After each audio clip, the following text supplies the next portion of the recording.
Alright, mga kababayan, mga kaibigan, mga katokis at mga kapots. Welcome back muli dito sa ating mumunting channel, Simply Tokis Vlog. Kamusta po kayong lahat? At tayo po ay magbibigay ng maiksing komento, opinion at reaksyon sa mga mainit na usaping politika sa ating bansa.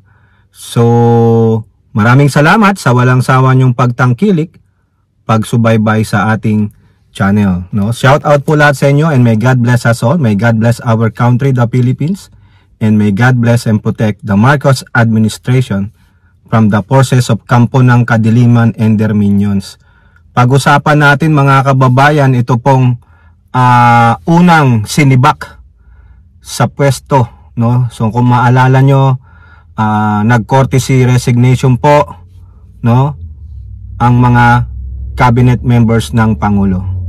Iniutos niya po yan, submit a courtesy resignation para po mag-reset tayo, no? Yung mga underperforming na mga cabinet members maalis na, no? Yung mga ang ginawa lang magbutas ng kanilang mga upuan, magpa-aircon, magpa-travel.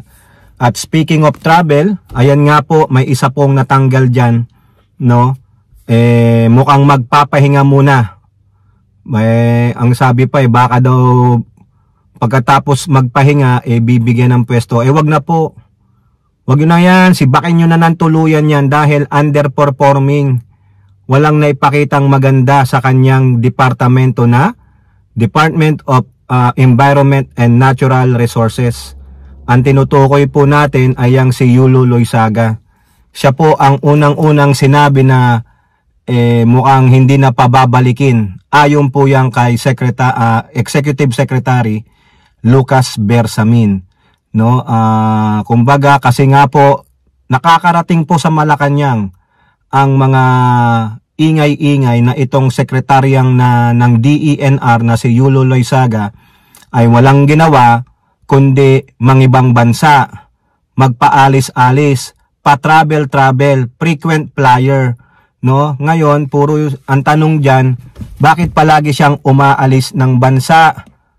Ayan ba ay official function as a secretary? No, biruin mo gastos ka ng gastos sa pamasahe.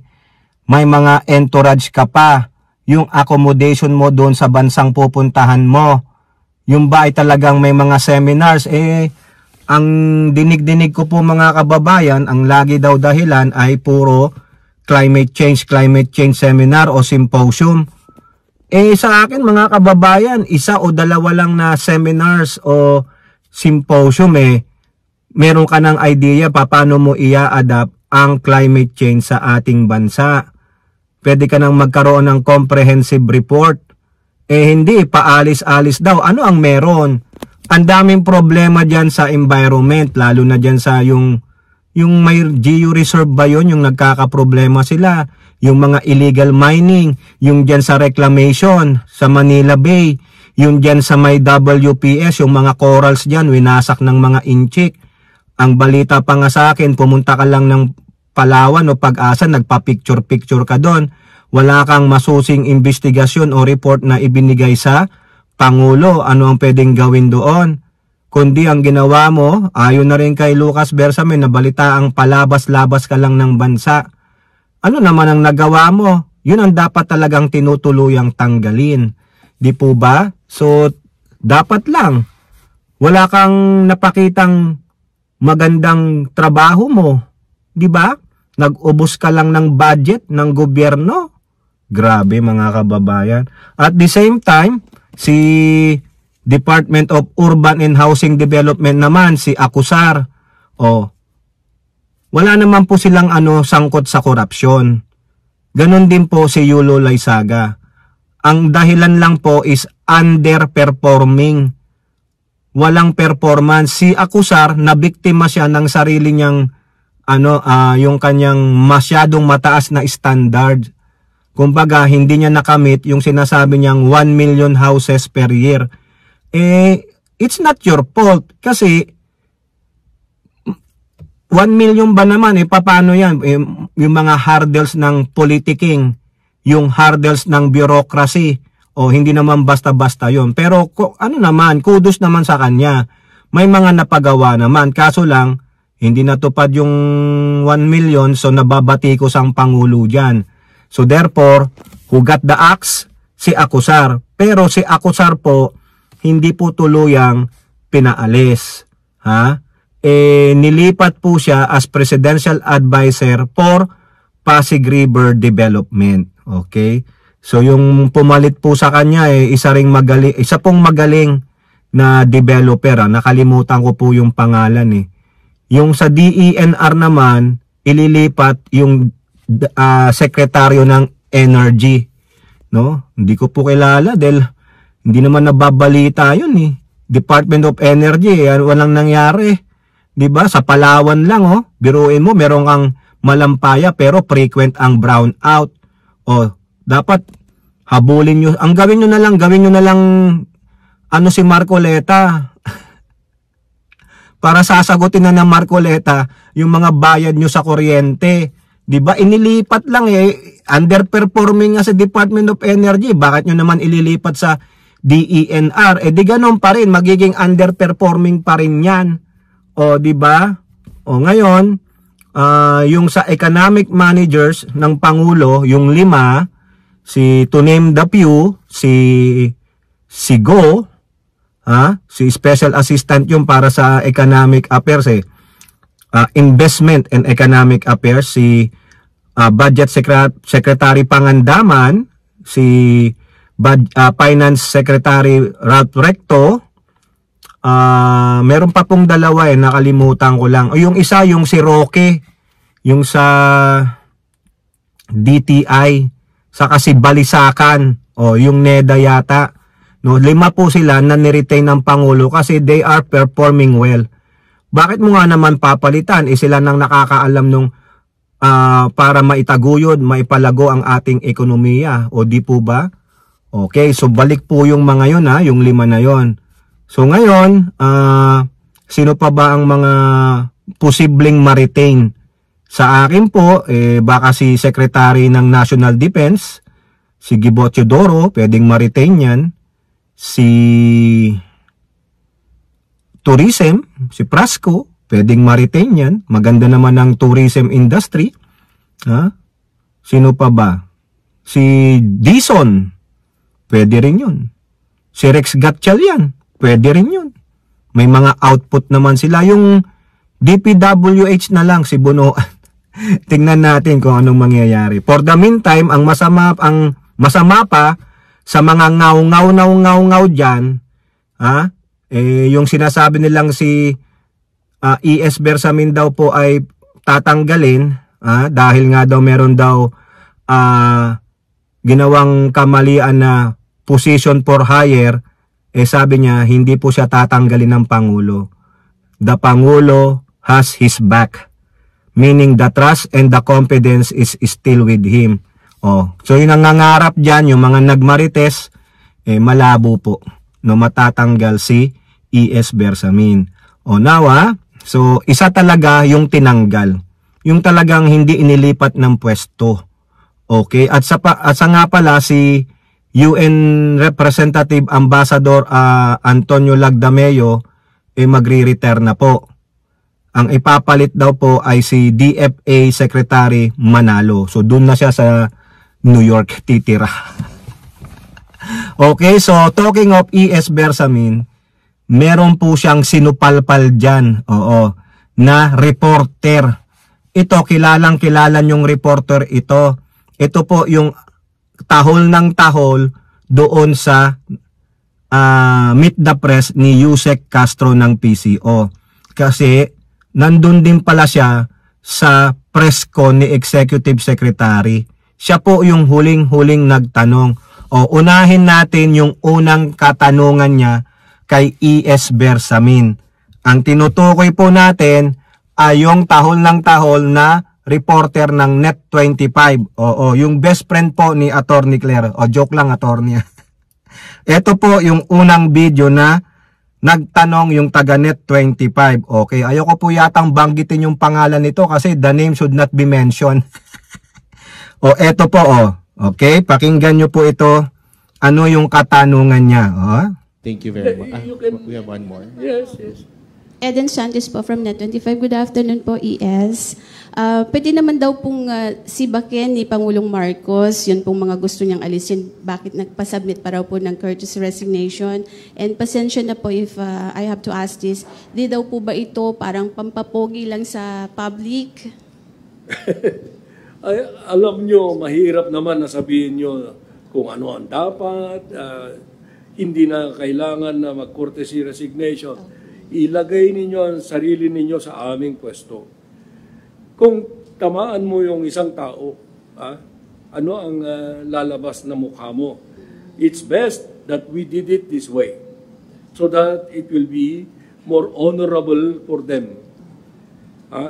Hindi naman kami yung diktador na magsasabi, oy, wala ka na, sisipain mo na.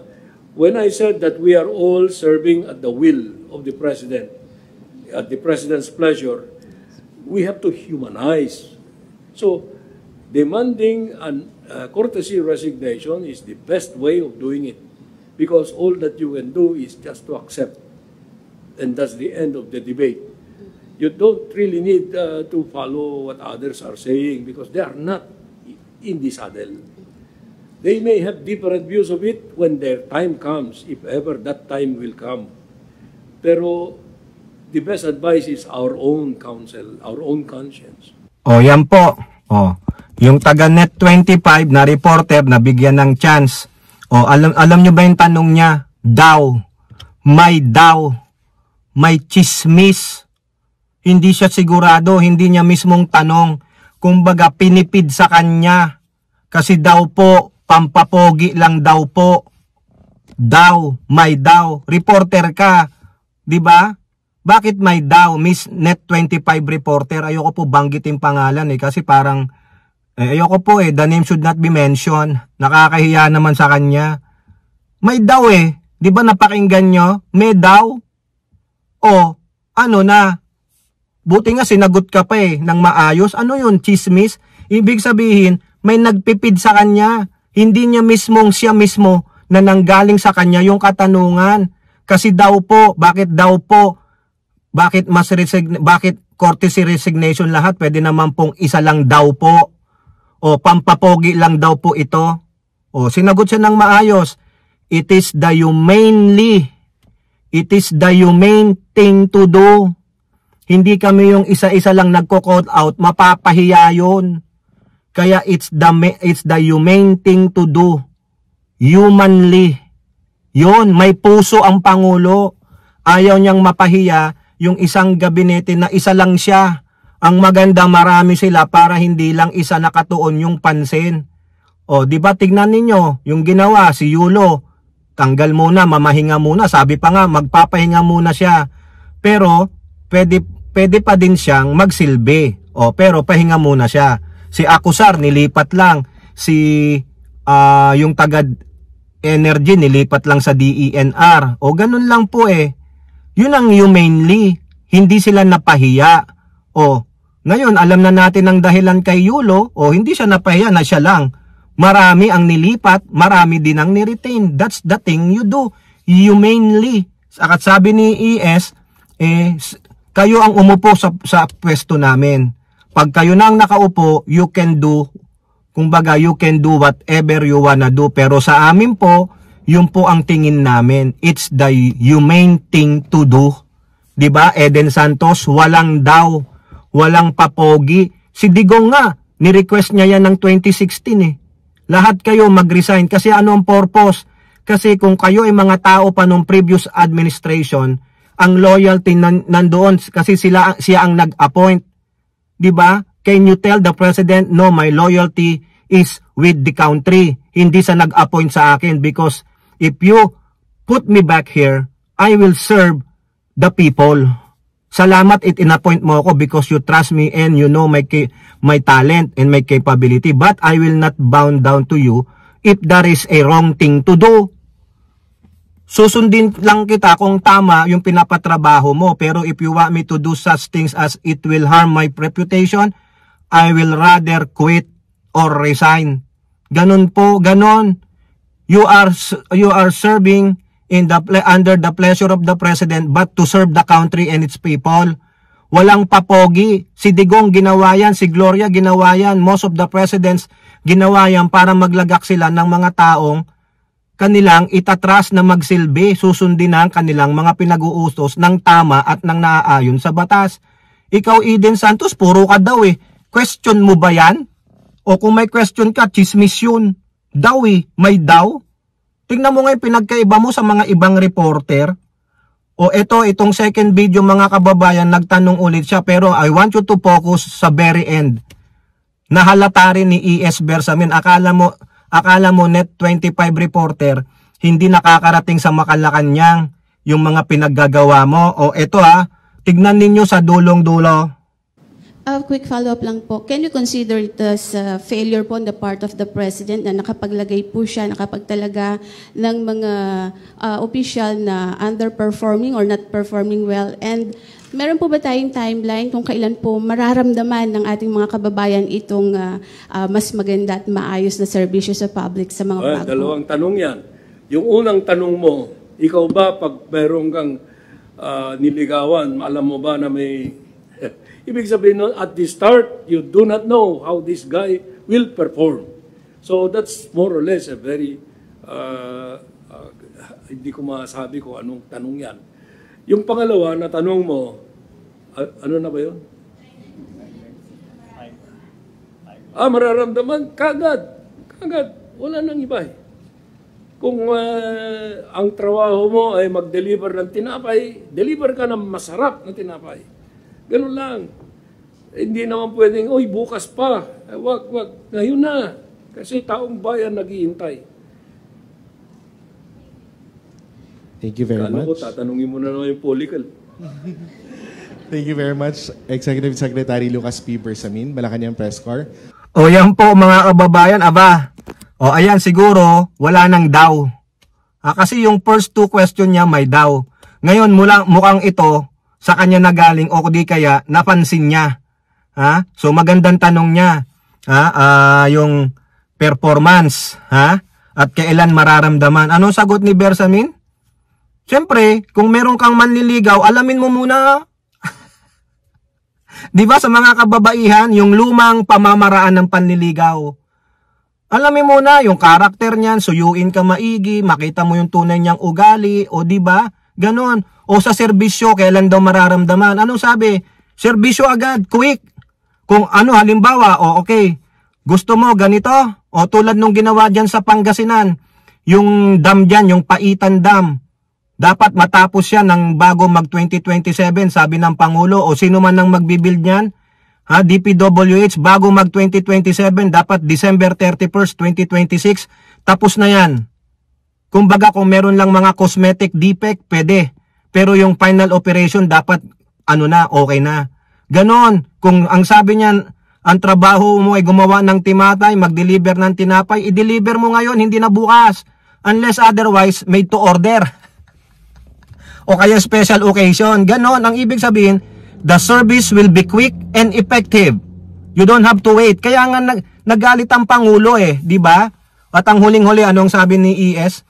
Akala ko tatanungin mo yung Helporical Tells Akala mo, Net 25 reporter hindi nakakarating sa Malacanang yung mga insinuation mo. Siguro tuwang-tuwa ka na, rockstar ka na, napansin ka na ng Malacanang Ganun lang pala para mapansin ka ng Malacanang.